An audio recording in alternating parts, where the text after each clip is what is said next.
তোমরা সকলে IEEEর @org email ID করে নেবে। এর জন্য যেটা করবা, গুগলে যে IEEEর অফিসিয়াল ওয়েবসাইটে যাওয়া। প্রথমে অফিসিয়াল ওয়েবসাইটে প্রথমত তোমার আইডি দিয়ে লগ ইন করতে হবে, যেখানে sign in option, so sign in করে আর পাসওয়ার্ড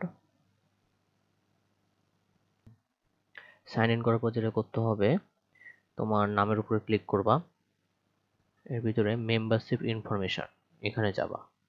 তোমরা চাইলে এখানে ফোন নাম্বার এবং কিছু সিকিউরিটি কোশ্চেন অ্যাড করতে পারো, যেটা পরবর্তীতে তোমার হচ্ছে পাসওয়ার্ড ভুলে গেলে কাজে দেবে। তো মেম্বারশিপ ইনফরমেশনে যাবা, এই যে এখানে পেয়ে যাবে আর কি। এই জায়গাটাতে তোমার যে ইমেল আইডি নিচে এসে জাস্ট পাসওয়ার্ড দেবা, অ্যাজ ইউজুয়াল যেভাবে ইমেল আইডি খোলা লাগে। আর এখানে যে টিক করে দাও এন্ড ওকে করে দিলে তোমার IIT-গুলির অ্যাকাউন্ট ওপেন করা হয়েছে সেখানে আসবে। এটা তোমরা